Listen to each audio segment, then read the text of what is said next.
Donc bonjour à toutes et à tous et bienvenue dans Servez-vous, la première chaîne de podcast spécialisée dans les services à la personne et la Silver Economy. Aujourd'hui, on se retrouve pour un nouvel épisode de Parlons peu, parlons soin, un format où l'on aborde les enjeux du secteur avec des experts, mais aussi des professionnels du terrain. Donc aujourd'hui, on va s'intéresser au métier d'auxiliaire de vie en mettant l'accent sur deux enjeux majeurs, le recrutement et la fidélisation des professionnels. Donc bien que ce métier soit essentiel à l'accompagnement des personnes en perte d'autonomie, il fait face à de nombreux défis, un manque de reconnaissance, une pénurie de candidats et des conditions de travail parfois exigeantes.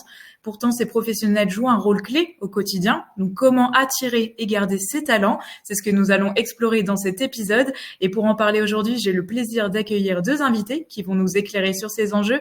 Charlotte Verler, fondatrice de Vocation Auxiliaire, une structure qui aide les agences de services à la personne à recruter et fidéliser des auxiliaires de vie qualifiés. Et Anne Losseg, auxiliaire de vie, qui partagera son expérience du terrain. Bienvenue à toutes les deux. Bonjour. Merci. On va débuter tout de suite, on va rentrer dans le cœur du sujet et on va parler du métier d'auxiliaire de vie. Donc pour cette première question, je vais me tourner vers toi, Anne. Est-ce que tu peux nous dire à nous et aux auditeurs qui nous écoutent pourquoi tu as choisi de devenir auxiliaire de vie? J'ai choisi ce métier parce que j'adore le contact avec l'humain. J'aime apprendre de l'autre et puis les accompagner au domicile le plus longtemps possible parce que c'est leur choix. Ça marche. Et ça fait combien de temps que tu exerces ce métier? Ça va faire 7 ans et demi. D'accord, ok, donc ça fait un petit moment déjà. Et est-ce que tu peux Ouais. nous dire, pour toi, en tout cas à ton sens, quelles sont les qualités qui sont essentielles pour exercer ce métier? Alors les qualités, il y en a plusieurs, hein. Il faut être empathique, il faut être disponible, il faut être créatif, il faut aimer le rapport à l'autre, à l'humain. Il faut euh, il faut être souriante, il faut être calme et puis toujours de bonne humeur. Bien sûr, donc des valeurs très humaines au final, hein. Oui, exactement. Ça marche. Je vais me tourner aussi vers toi, Charlotte, qui a plus cette vision du recrutement et aussi du secteur, parce que tu es en intermédiaire aussi pas mal avec les auxiliaires de vie, mais aussi les structures de services à la personne, comme je l'ai évoqué. Pour toi, en tout cas, à ton sens, quelles sont aujourd'hui les principales raisons qui poussent les personnes à se tourner vers ce métier-là en particulier? Comme Anne l'a dit, elle a très bien dit, c'est le goût pour l'autre, le goût pour l'humain, pour l'aide. C'est un métier où voilà, on reçoit des merci de la part de ses bénéficiaires, des familles, etc. On se sent vraiment utile et la plupart des auxiliaires avec qui j'échange, c'est ça aussi qu'elles ont envie, c'est d'être utile. Aussi, on peut dire que c'est un métier qui n'est pas routinier. Enfin, tous les jours, on va à la rencontre de personnes différentes. Bien sûr, il faut être hyper adaptable, mais du coup, il y a aucune routine. Et puis, on va aider les personnes à vieillir le plus longtemps possible chez elles, donc c'est magnifique. Voilà, c'est principalement les raisons, en fait, j'ai l'impression, hein, qui poussent les auxiliaires à se tourner vers ce métier. Et puis, un métier qui est accessible aussi avec des formations. Il y a beaucoup d'auxiliaires de vie qui deviennent auxiliaires après une carrière, par exemple, dans des bureaux et qui, à la cinquantaine, ont envie de chercher un métier avec plus de sens et qui vont se reconvertir dans ce domaine-là qui, on l'a dit, recrute énormément. Là, tu viens de le mentionner, mais c'était un peu ma prochaine question. Pour toi, comment tu différencies justement une vocation d'un simple besoin d'emploi?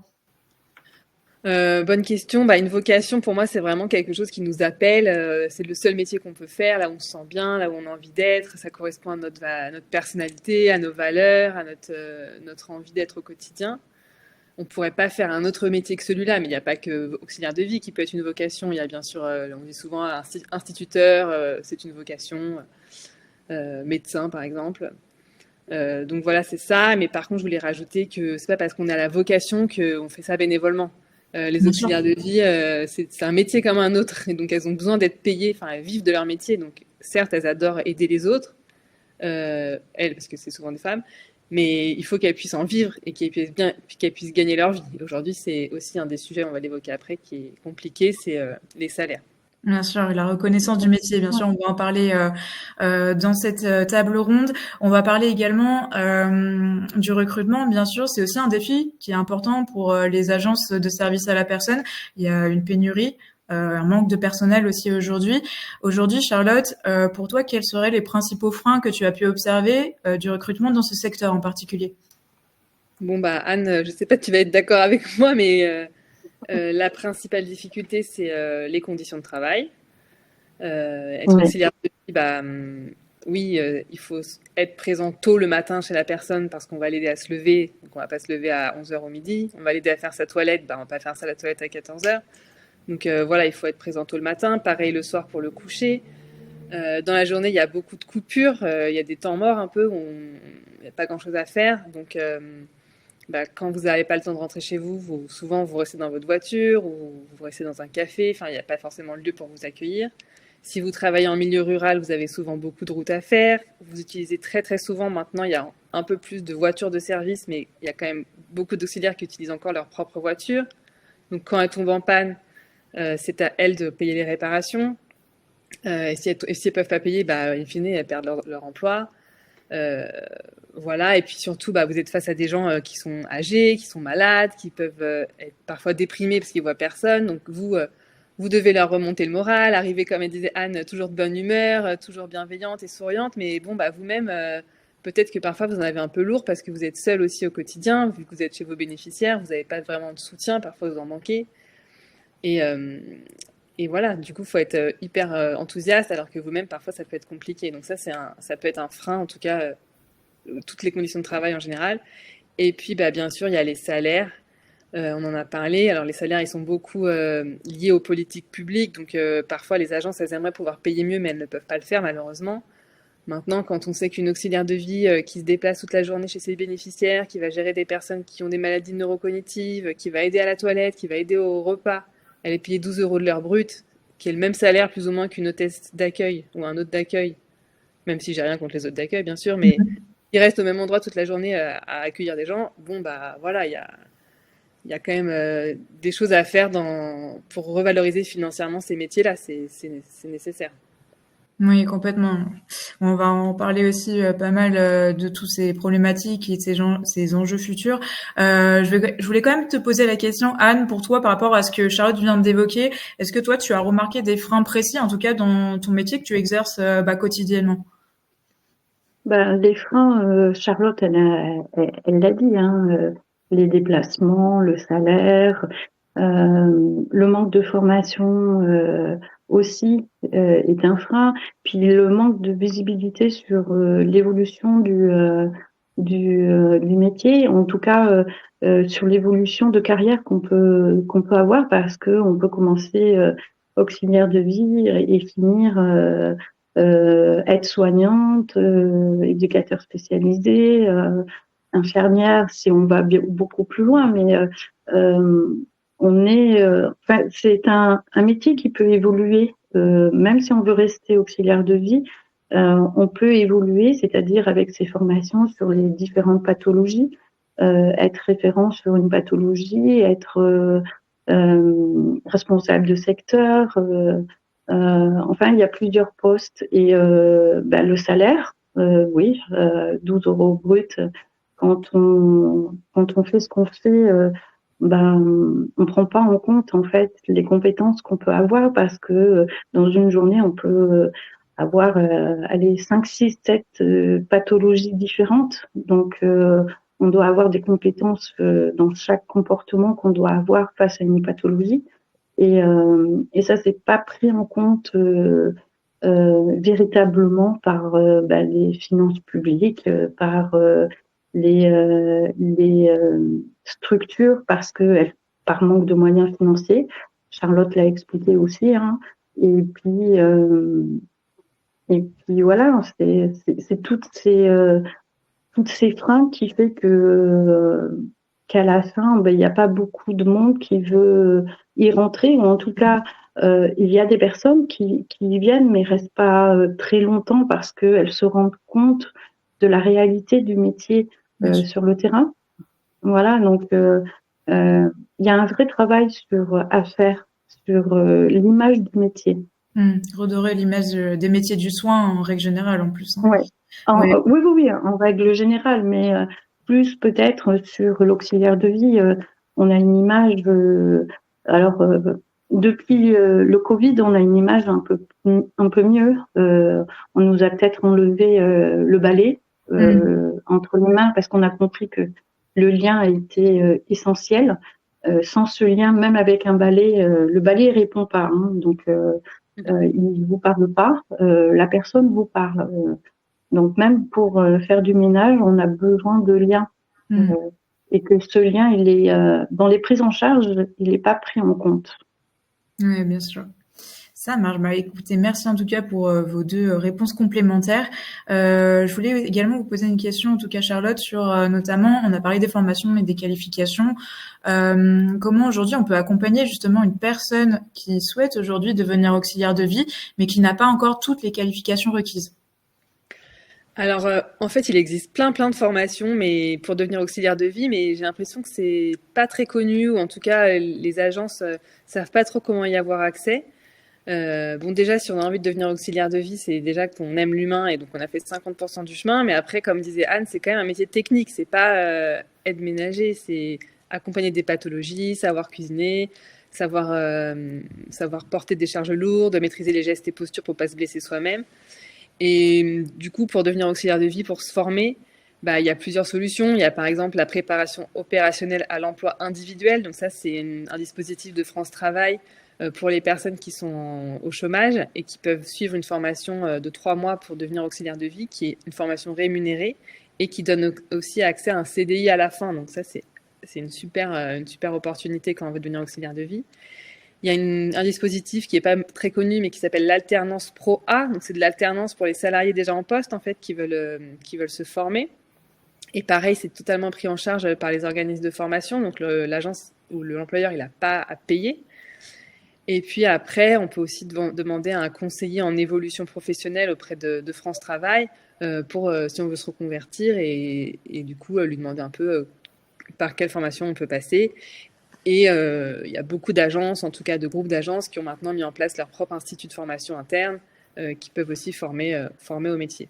Mais en tout cas, c'est sûr qu'il faut se former parce que c'est pas tout le monde ne peut pas être auxiliaire de vie, c'est un métier technique. Oui, on n'est pas né avec les compétences. Non. C'est pas parce qu'on est et c'est pas parce qu'on est une femme qu'on a toutes les compétences. Ouais, très important ça, c'est vrai, Anne. Ouais. Bien sûr, ouais, complètement. Ouais, on n'a pas fait de focus, en tout cas, dans l'épisode sur effectivement la parité qui existe aujourd'hui entre les femmes et les hommes. Et c'est important de le rappeler qu'aujourd'hui, il y a énormément de femmes qui sont auxiliaires de vie, même s'il y a des hommes, mais ils sont un peu moins présents, en tout cas, aujourd'hui sur le métier d'auxiliaire de vie. Je voulais également te poser aussi une question, puisque Charlotte, tu travailles avec des structures de service à la personne, du coup, qui recrutent des auxiliaires régulièrement. Est-ce que tu as remarqué qu'il y avait des stratégies chez tes clients qui fonctionnent aujourd'hui pour attirer des profils engagés et motivés? Alors, la plupart des agences, elles galèrent un peu à recruter. D'ailleurs, c'est pour ça que j'ai créé Vocation Auxiliaire. Finalement, c'est pour les aider. Maintenant, les stratégies qui fonctionnent, c'est vraiment d'avoir une marque employeur forte, mais qui soit pas que du blabla, enfin qui soit le reflet en fait de ce qui existe sur le terrain. Parce que marque employeur, c'est un beau mot, mais bon, qu'est-ce qu'il y a derrière en fait et quel est le quotidien de l'auxiliaire de vie qui va travailler dans l'agence? Il faut que ce soit concret, même si c'est pas forcément des choses techniquement très compliquées. Ça va être inclure l'auxiliaire de vie lui communiquer au maximum, lui donner les informations clés pour que quand elle aille chez son bénéficiaire, elle ne soit pas perdue, lui faire savoir si elle va bénéficier d'une prise en charge de sa mutuelle à 100% ou pas, la majoration dimanche et jour férié, de quelle convention collective elle dépend, les frais professionnels, enfin juste expliquer le b.a.-ba, mais parfois c'est pas forcément fait. Et donc du coup, voilà, c'est vraiment travailler sa marque employeur, faire ce qu'on dit et dire ce qu'on fait. Essayer de proposer des temps pleins peut-être avec le moins de coupures possible. Alors évidemment, c'est pas un travail de bureau, on va pas être de 8h à 17h et puis après c'est fini. Donc oui, il y aura des coupures, mais essayer d'utiliser un peu plein de dispositifs pour faire des temps pleins. Je sais qu'il y a un dispositif qui a été mis en place il y a 2 ans, ça s'appelle les 2 heures de convivialité.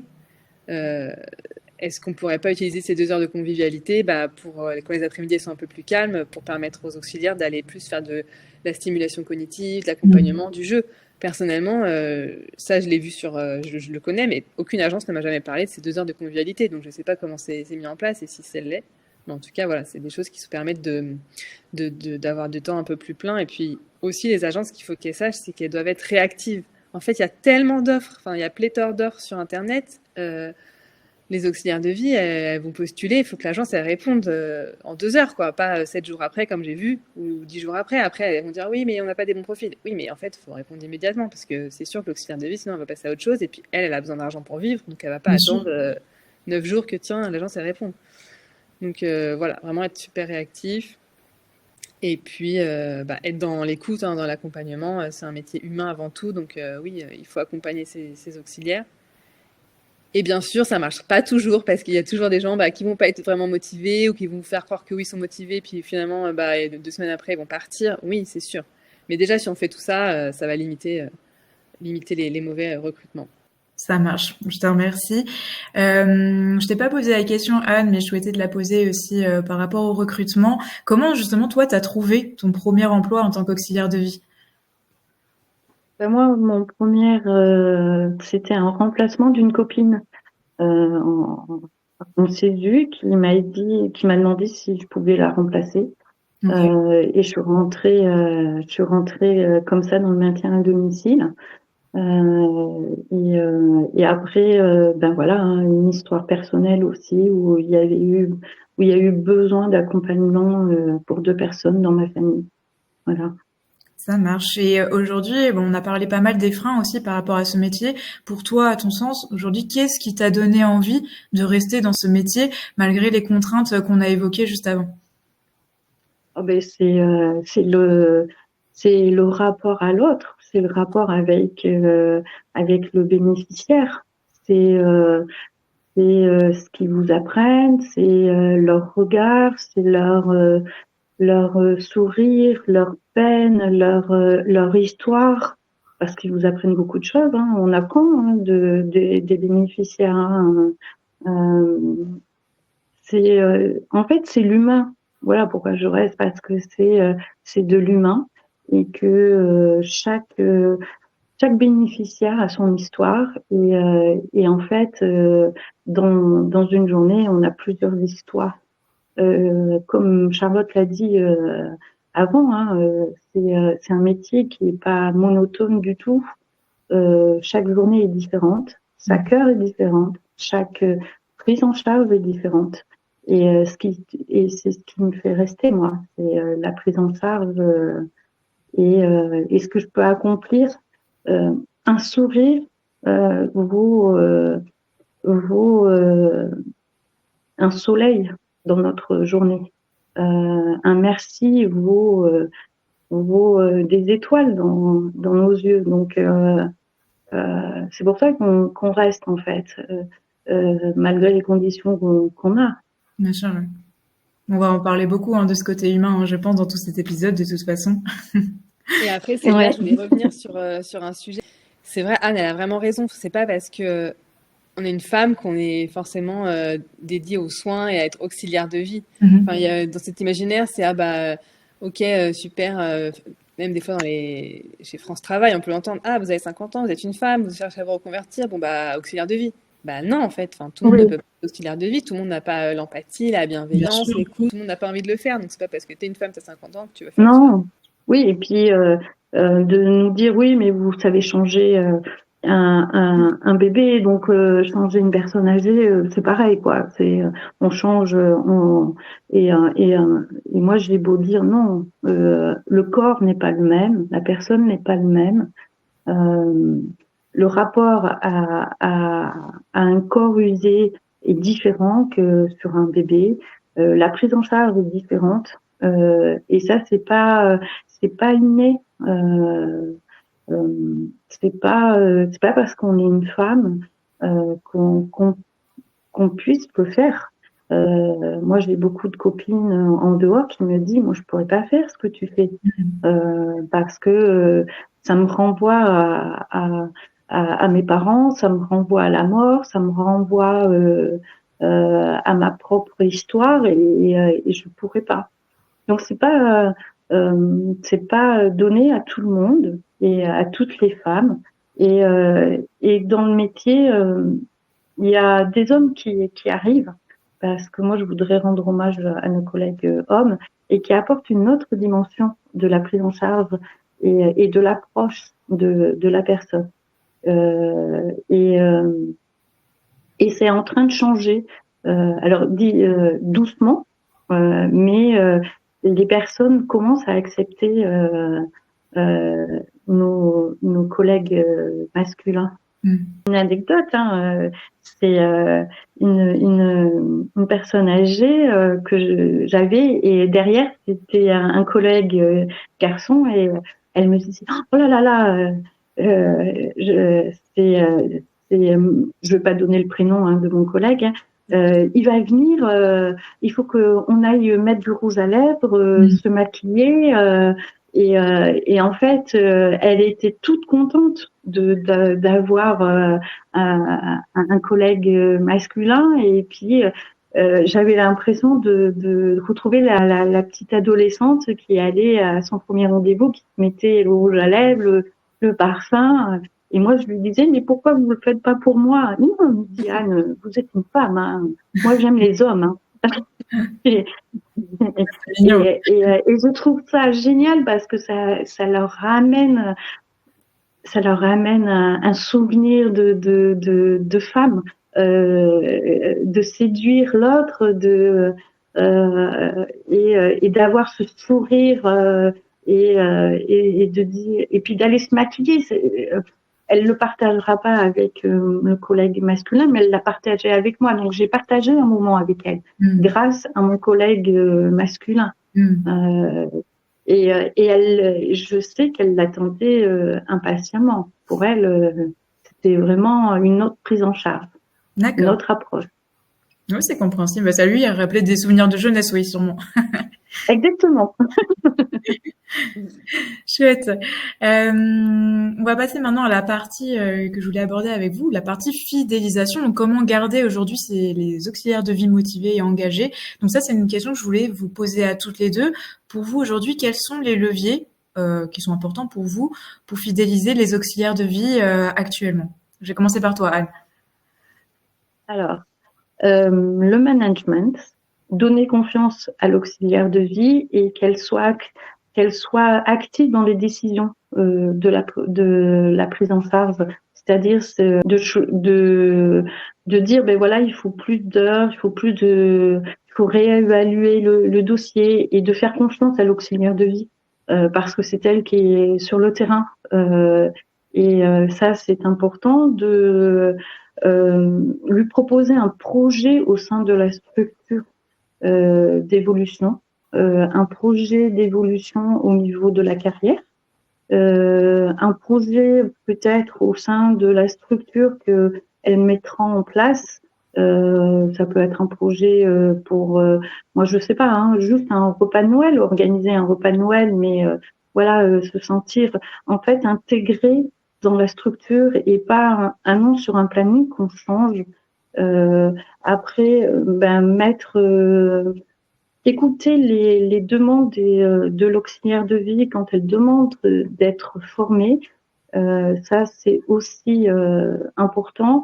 D'écouter aussi quand elle dit non, je me sens pas capable d'aller sur cette prise en charge parce que moi je serai pas la professionnelle qu'il faut sur cette prise en charge de l'écouter, de pas la mettre en difficulté vis-à-vis de ça, et puis après de l'écoute, de la bienveillance.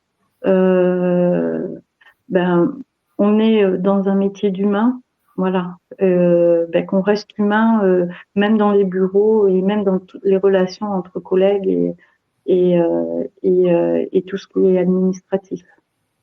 Ça marche. Et pour toi, Charlotte? Je suis d'accord avec tout ce qu'a dit Anne. Après, je rajouterais vraiment le levier de la communication, enfin communiquer, intégrer, expliquer le contrat de travail, donner des infos claires sur la personne à accompagner, que l'auxiliaire elle sache où elle va, chez qui elle va. Peut-être aussi nommer un parrain ou une marraine quand l'auxiliaire arrive dans l'entreprise pour qu'elle soit accompagnée, qu'elle soit pas seule, qu'elle connaisse un peu les us et coutumes de l'entreprise. formaliser un parcours d'intégration, formaliser un parcours de formation aussi sur le long terme. Alors, je comprends que les agences, parce qu'il y a quand même du turnover dans ces métiers, on l'a dit, les auxiliaires, parfois, elles sont pas au courant de ce à quoi, enfin, elles savent pas à quoi s'attendre et puis elles sont déçues, du coup, elles partent vite. Donc, les agences, elles sont un peu réticentes à les former dès le départ. Mais au moins, donner un peu de visibilité sur, dans 6 mois, tu seras formé sur telle thématique, dans 1 an sur telle thématique, enfin, un peu un parcours clé. Et Anne, on l'a pas dit peut-être, mais respecter la vie privée de l'auxiliaire et sa Oui, vie perso. Trop souvent, oui, j'entends, il y en a qui, des auxiliaires qui me disent, mais je dois travailler un week-end sur 3, mais tous les vendredis on m'appelle pour que je vienne dépanner parce qu'il y a personne le samedi. Bah moi j'ai le cœur sur la main, j'ai pas envie parce que je sais que derrière Madame Martin elle va pas pouvoir se lever de son lit toute la journée, donc évidemment j'y vais, mais je me sacrifie un peu pour la bénéficiaire, parce que oui c'est des personnes qui ont le cœur sur la main et qui ont envie d'aider. Maintenant, il faut aussi respecter leur vie privée, le fait qu'ils ont des familles, et encore une fois, c'est un métier, c'est pas une action, enfin c'est pas bénévole. Elles aiment ce métier, mais elles ont envie de le faire et d'être payées et d'avoir aussi une vie privée. oui, non, mais ça, t'as raison, je l'ai pas souligné, mais la vie personnelle est très importante, de respecter les jours d'indisponibilité, de pas nous rappeler pendant les vacances parce qu'il manque de professionnels, de pas nous culpabiliser parce que on nous dit ah mais Anne, il y a que vous qui pouvez y aller, non, il y a pas que moi, il y a d'autres collègues qui peuvent y aller. Euh, Ça aussi, c'est ce qui permet à l'auxiliaire de vie, en tout cas, de souffler, c'est de respecter sa vie privée et personnelle. Et ça, c'est hyper important, hein, ce que tu as souligné, Charlotte. Mais de plus en plus, ils commencent à comprendre que dans les équipes autonomes, par exemple, Oui. ça, c'est respecter la vie privée, la vie personnelle, les jours d'indisponibilité, euh, parce qu'ils se sont rendus compte que c'est toujours les mêmes qui disent oui et qui qu'on appelle parce qu'on sait qu'elles vont dire oui, qu'elles soient en vacances ou comme tu l'as dit, un week-end sur 3, puis le vendredi on t'appelle. Euh, et et c'est ces personnes qui finissent souvent en arrêt maladie parce qu'elles sont fatiguées, en burn-out, ou elles s'en vont parce que justement on n'a pas respecté ça. Bien sûr. Après, j'imagine les agences, elles vont dire, bah oui, c'est facile à dire, mais bon, c'est sûr que s'il y a personne le samedi, il faut trouver une solution. Oui, c'est sûr, enfin, c'est plus facile à dire qu'à faire, mais néanmoins, peut-être que si on met en place tout cet écosystème, si on prend soin de l'auxiliaire dans son ensemble, bah, au fur et à mesure, ça va créer un écosystème vertueux et on n'aura plus besoin d'appeler le vendredi pour dépanner parce que les gens, ils seront là, en fait, ils travailleront. Oui, il y a encore pas mal de choses à voir, c'est sûr. Je voulais également parler du manque de reconnaissance, hein, qui est souvent cité aussi comme un frein. Pour vous, comment y remédier aujourd'hui et aussi quel rôle joue la formation et l'évolution professionnelle? Je vais commencer par toi, Anne. Alors la reconnaissance, oui, on manque de reconnaissance, mais il y a une petite évolution depuis le Covid, hein. Voilà, on manque de reconnaissance publique, sociétale, parfois de la structure, des familles, euh, et euh, et il y a un vrai travail à faire en fait, et la reconnaissance aussi par le salaire, par la formation. Il y a un vrai travail euh, par des communications positives du métier, hein, mais positives, mais pas en, en cachant les conditions, parce que quand on est trop positif et que on les voit, hein, elles rentrent, elles pensent que c'est on va parler à mamie, on épluche les carottes et puis en fait on les met directement vers une toilette. Il y a un choc. La communication, elle doit se faire sur une réalité du métier, mais tout en étant positive. Voilà. Après la reconnaissance des familles, ben, c'est de leur faire comprendre nos compétences et nos limites, qu'elles comprennent ce que c'est le métier d'auxiliaire de vie euh, et, euh, et qu'on n'est pas une personne qui fait enfin, je vais employer un mot que j'entends souvent malheureusement, hein, on n'est pas une bonne. On a des compétences, on a des limites, et ça, il faudrait l'expliquer aux familles et aussi peut-être changer la prise en charge du département quand ils envoient les notifications, quand ils mettent 2 heures de cours, 2 heures de ménage. En fait, les gens, ils se disent ménage, c'est le grand ménage. Non, c'est juste l'entretien du domicile et c'est pas le grand ménage.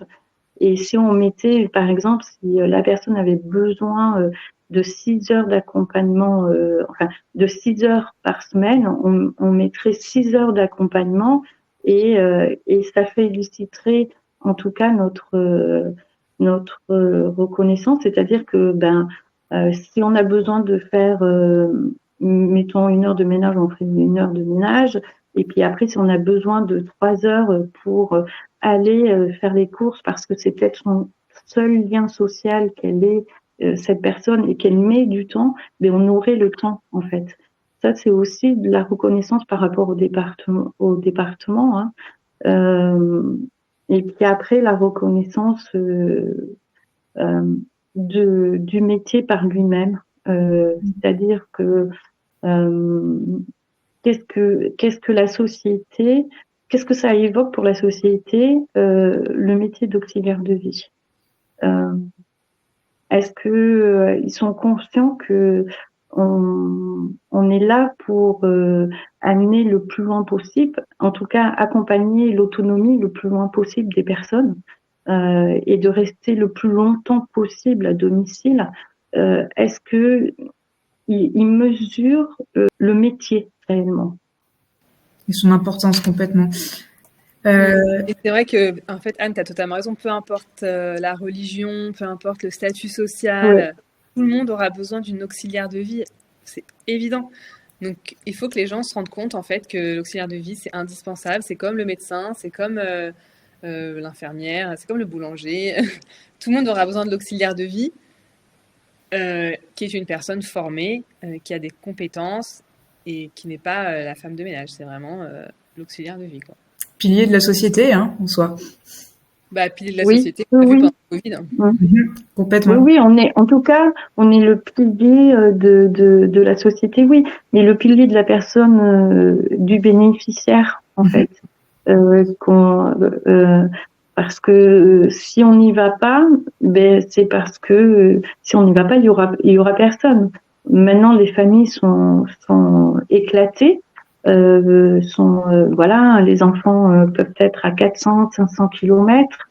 Voilà, et puis la personne, elle peut être toute seule, vraiment toute seule, hein, et du coup, si elle a pas nous, elle a personne. Et qui va venir l'aider, en fait? C'est ça la question. C'est ça, complètement. Je voulais aussi te poser la question à toi, Charlotte, par rapport au manque de reconnaissance qu'aujourd'hui. Est-ce que tu voudrais rebondir par rapport aux propos de Anne? Est-ce que tu as des choses à rajouter? Anne, elle a tout dit, hein, c'est vraiment reconnaissance par les employeurs, respecter bien les bases. Après, il y a des employeurs qui font plein d'efforts, qui accompagnent les auxiliaires, parfois qui vont leur offrir des fleurs pour la journée de la femme. C'est super, mais bon, il faut quand même que les bases elles soient respectées, on a dit, le cadre de vie perso, etc.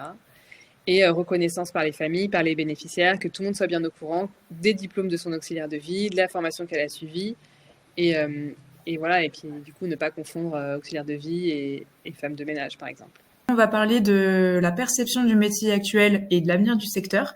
Donc j'avais une question également à vous poser à toutes les deux.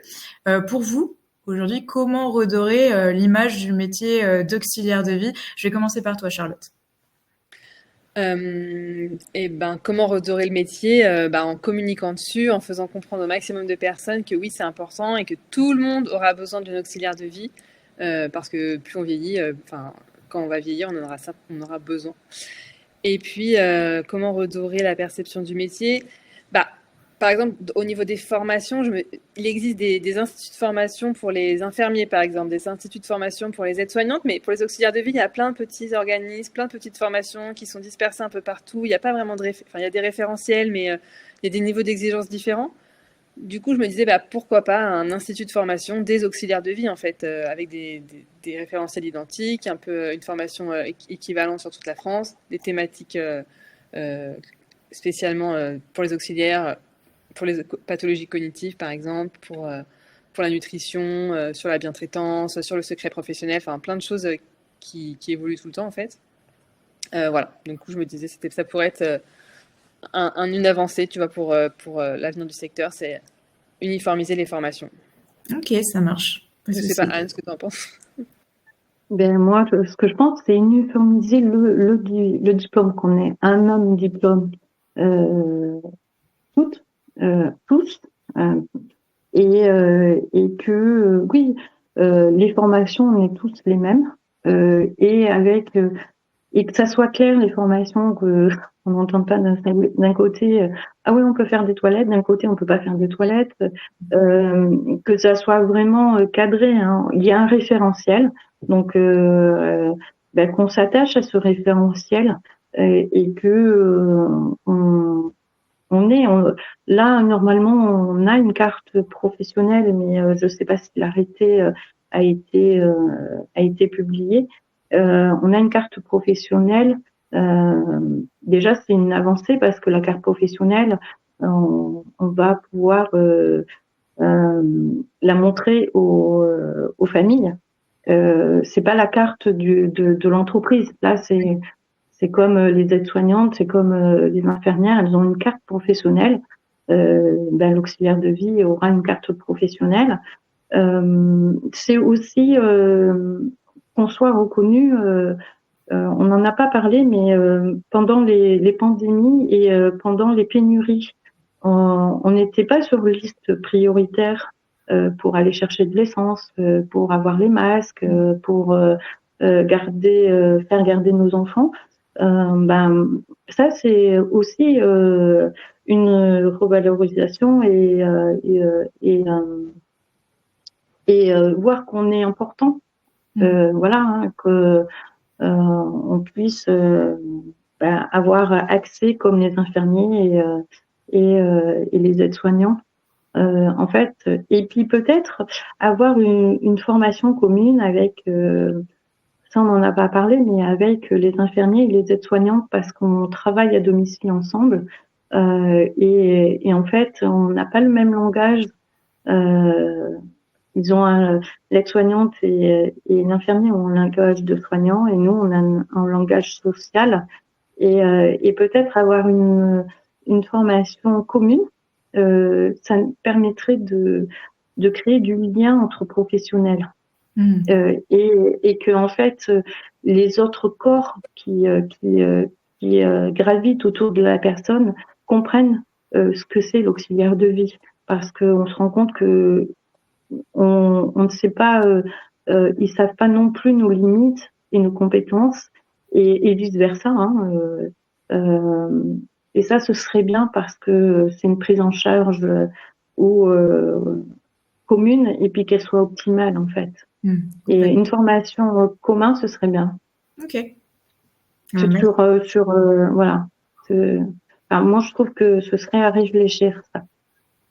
Bah écoutez, de toute façon, je poserai la question aux personnes qui auront écouté l'épisode. Ils nous diront eux aussi qu'est-ce qu'ils aimeraient voir changer, qu'est-ce qui pourrait être intéressant de voir évoluer aussi pour ce secteur et pour ce métier. J'avais aussi une question pour toi, Charlotte. On va parler aussi un peu de l'avenir. Est-ce que tu as remarqué, en tout cas pour toi, des tendances que tu as pu observer dans le secteur pour les prochaines années? Oui, des tendances, oui, il y a plusieurs choses à dire. Déjà, il y a une lame de fond qui fait que les agences commencent à s'efforcer de créer des conditions de travail plus agréables, à prendre soin des auxiliaires de vie. Enfin, on ne peut pas le nier. Il y a beaucoup d'efforts qui sont faits pour améliorer le travail et puis pour prendre en compte tout l'écosystème, prendre soin en fait de l'auxiliaire dans son ensemble. Donc ça, c'est super, c'est hyper positif. Après, il y a une tendance de professionnalisation. Donc, même si on l'a dit avec Anne, c'était pas encore, il y a encore des choses à faire, à améliorer. Mais bon, il y a quand même l'APOI, l'alternance, il y a des formations qui sont proposées. c'est super, c'est génial, enfin, c'est nécessaire. On parle aussi beaucoup de nouveaux modes de fonctionnement. Donc, bon, auxiliaires de vie, bon, il y a mode prestataire, mode mandataire, CESU, et maintenant aussi, il y a des auxiliaires de vie qui sont en équipe autonome. Anne, elle l'a dit, c'est inspiré des Pays-Bas. Et elles organisent elles-mêmes leur planning, elles gèrent les relations avec les bénéficiaires, elles gèrent les remplacements, elles prennent des décisions collectivement, il y a moins de hiérarchie. Et ça, c'est un modèle qui semble bien fonctionner, et je pense que ça va aussi beaucoup se développer dans les prochaines années. Et puis, bien sûr, tout le monde parle de l'intelligence artificielle. C'est sûr que ça va peut-être révolutionner l'organisation des plannings, la gestion des interventions, ça va fluidifier peut-être un peu tout ça. Et puis peut-être aussi, on peut imaginer l'anticipation précise des besoins. C'est aussi un sujet. Hein. Les agences, elles ne savent jamais qui va leur demander d'intervenir. Donc, c'est aussi pour ça que c'est compliqué parfois de mettre les auxiliaires en face. Donc, peut-être que l'IA, couplée aux données démographiques, j'en sais rien, va pouvoir anticiper précisément de combien d'auxiliaires on aura besoin demain, après-demain, dans un mois. Donc l'IA, oui, c'est sûr qu'il y a ce sujet-là, mais quand même, on peut dire que l'IA ne va pas remplacer l'auxiliaire de vie, et ça m'étonnerait que ce soit ChatGPT qui vienne vous tenir la main, vous faire votre toilette, ou vous aider à vous réconforter en buvant un bon café parce que vous êtes triste, parce que voilà, c'est la vie. Donc voilà, l'auxiliaire de vie, elle est indispensable, et c'est pas prêt de changer en fait. Ça marche, c'est un beau message de fin parce qu'on entend beaucoup parler d'IA en ce moment. Je pense que on en a un peu marre tous. Ouais. L'IA nous enlève le lien qu'on a avec les bénéficiaires. Hein. Bien sûr. Voilà.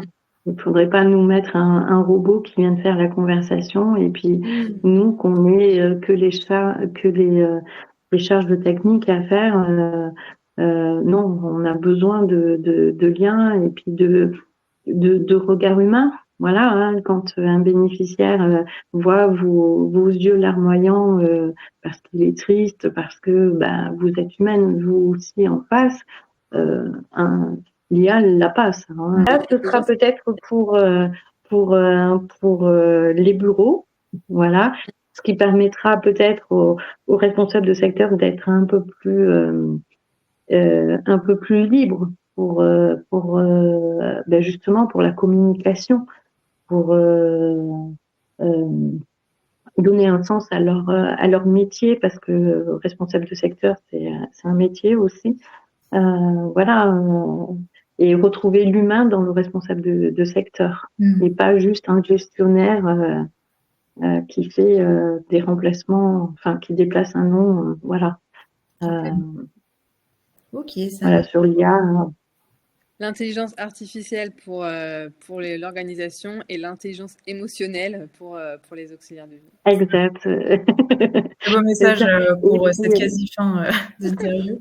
Ouais. Et puis, il y a peut-être un sujet qu'on n'a pas parlé aussi, c'est la prévention. Et c'est aussi la reconnaissance de la prévention, c'est-à-dire par les formations, par les outils qu'on peut mettre au domicile pour éviter les blessures. C'est aussi comment on fait d'utiliser une auxiliaire de vie, c'est aussi lui mettre des conditions de travail par la prévention, qui est hyper important, parce que quand on sait que un accident ou un arrêt maladie coûte très cher à une structure, il faudrait peut-être axer sur la prévention aussi. Ça marche. Bon, en tout cas, merci pour vos réponses. J'avais une dernière question à vous poser avant de quasiment conclure cette table ronde. C'était pour toi, Anne. Est-ce que tu peux nous passer un message pour les personnes, en tout cas, qui hésiteraient justement à rejoindre ce métier? Qui hésiteraient. Alors, je dirais, si tu aimes les gens, si tu aimes les accompagner, si tu aimes le contact, si tu aimes l'aventure, si tu aimes apprendre quelque chose de quelqu'un, écoute, c'est le métier c'est le métier qu'il te faut. Viens avec nous dans ce beau métier, dans cet accompagnement. Top. Bon, bah, que de belles paroles pour terminer cette table ronde. Alors, est-ce que vous avez un dernier message aussi à faire passer? Notamment, est-ce que vous voulez dire aussi à nos auditeurs qui vous écoutent où ils peuvent vous retrouver s'ils souhaitent en savoir plus sur vous? Je vais commencer par toi, Charlotte. Eh bien, moi, j'ai créé Vocation Auxiliaire. Donc, c'est une communauté d'auxiliaires de vie passionnés. C'est un espace d'échange pour qu'elles se soutiennent, s'inspirent, qu'elles puissent poser des questions. Et grâce à cette communauté, j'aide les agences de services à la personne à recruter et je les aide aussi à mettre en place une marque employeur qui soit avec des actions concrètes. Donc du coup, si les agences de services à la personne qui nous écoutent veulent gagner du temps sur leur recrutement, pouvoir se consacrer à d'autres sujets, elles peuvent me contacter. Peut-être que Sonia, tu mettras mon adresse mail Bien sûr. dans le lien de l'épisode. Et aussi les auxiliaires de vie, si elles ont envie d'un lieu d'échange, de participer, d'échanger, de donner des anecdotes, avoir des conseils et puis se retrouver aussi dans la vraie vie puisqu'on va créer des cafés auxiliaires. Elles peuvent nous retrouver sur la communauté, notamment sur Facebook. Ça s'appelle Vocation Auxiliaire. Ça marche. Merci beaucoup. Et pour toi, Anne? Moi, j'ai créé le collectif La Force Invisible des aides à domicile. C'est une communauté d'auxiliaires de vie aussi. Et nous, on a créé déjà un événement, l'auxiliaire de vie, la journée de l'auxiliaire de vie faite que par des auxiliaires de vie. Et là, on est en train de travailler avec un événement avec Charlotte sur la nutrition de la professionnelle. Voilà. Et vous pouvez aussi nous rejoindre sur Facebook et si vous pouvez mettre l'adresse mail, voilà, si vous avez des questions sur l'association, on est aussi dans le partage et dans le partage collectif. Super. Bon, en tout cas, je vous remercie à toutes les deux d'avoir participé à cette table ronde. Donc, comme elles l'ont évoqué, toutes les informations seront en description de l'épisode si vous souhaitez les retrouver. Également, si vous avez aimé ce format, n'hésitez pas à vous abonner à notre chaîne YouTube ou à notre compte Instagram, servez-vous-podcast pour être au courant des dernières sorties. Celui-ci sera également disponible d'ailleurs en version podcast audio sur eladom.fr et sur toutes les plateformes d'écoute. Donc, merci encore d'avoir écouté ou visionné cet épisode de Parlons peu, parlons soin et à bientôt.